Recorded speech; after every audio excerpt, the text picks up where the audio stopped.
What is up, everyone, and welcome back to the channel.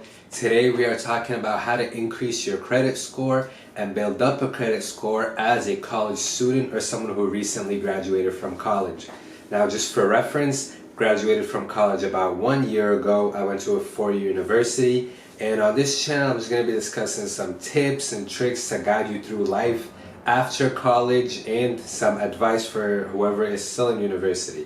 So today we're going to be talking about credit and building up your credit and going through the journey of building a credit history for someone who has no history, right? Most college students usually don't have a credit card, or they eventually get one senior year. They don't know how to deal with it. They don't know how to act with it.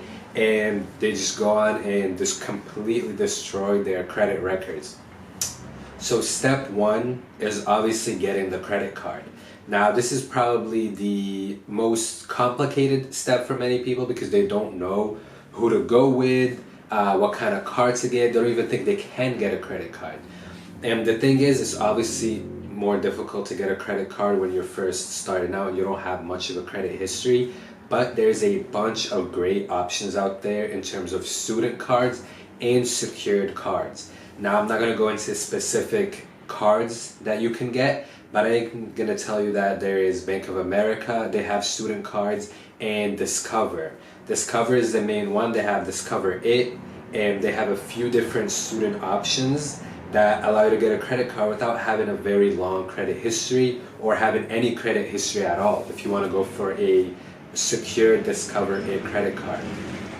Now, when getting a brand new credit card, don't try to find something that is going to give you the most points back, the most cash back, or the biggest bonus necessarily, because you're most likely not going to get approved for those, and then they're going to take your score even further when they do a credit check, when they do a hard inquiry to see if you qualify for the card, which is just going to bring you down even further. So most of the beginner cards, they don't have the best perks. They don't have the best points, they don't have the best signing bonus, but they're going to allow you to build that foundation so that further down the line you can get all those perks. When I first started out, I didn't know much about how the whole approval process works for getting a credit card. I graduated May of last year, so May of 2022. And towards the end of the school year, I was always thinking about, should I get a credit card, should I not? Until I kind of realized the importance of building a credit score in the credit history.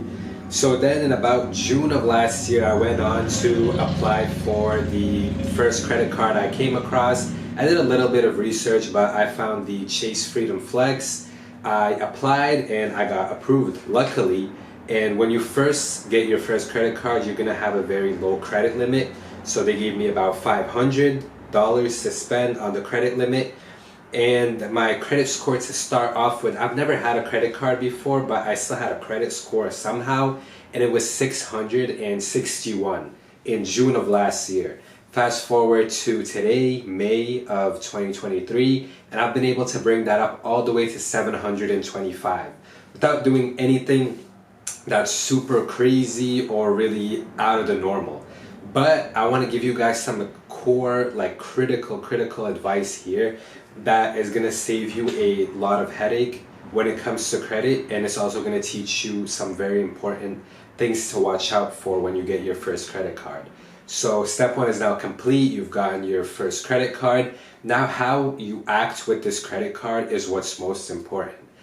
I see this far too often when younger people, college students, recent college grads, they get a credit card and they think that the amount they get for the credit limit is like their money now. They think it's like someone deposited this money into their bank account and they can spend it however they like and whatever they want. Guys, please do not go down this route, because you're gonna pay the consequences for a long time, especially later on in life when you want to apply for a mortgage, when you want to get a new apartment, when you want to get a car. You have completely tanked your credit score because you use your credit card irresponsibly. The kind of mind state or mentality I approach my credit card with, or credit in general, is I only spend what I have in the bank. I'm not gonna get a $5,000, $6,000 purchase and think I'm gonna pay it back when I have $300 in my bank account or I don't make that much, right? I never spend an amount that is more than a third or a fifth of what I have in my bank. A third is actually too much. I would never spend more than a fifth of what I have in my bank account because there's always unforeseen circumstances, and you can be in a situation where, hey, the due date comes around for your credit card and you don't have money. And late payments are the biggest factor when it comes to determining your credit score. As a matter of fact, payment history accounts for actually 40%. 40% of your credit score depends and hangs upon your payment history or if you paid on time. And guys, another thing that many young people do is they always pay the minimum payment once the due date comes around. That is another terrible strategy. Always pay off your credit card in full. Every new month, start off with a new slate, credit card paid off in full.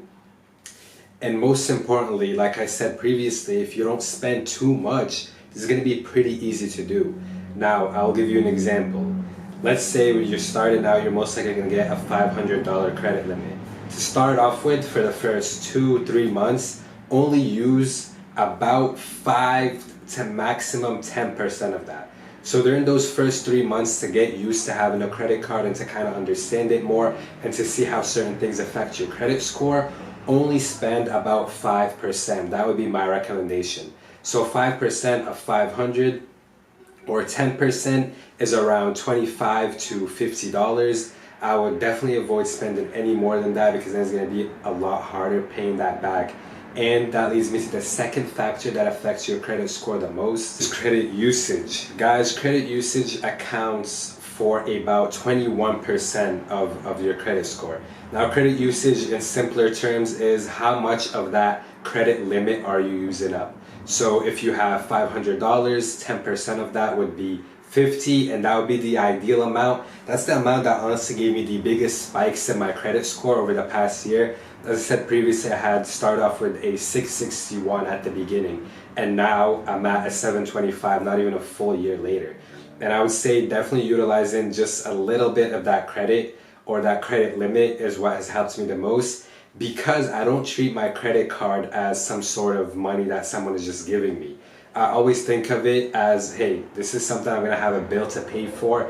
I'm only going to purchase something that I can completely afford to pay back, just for little tiny daily purchases, that you're going to pay back at the end of the week.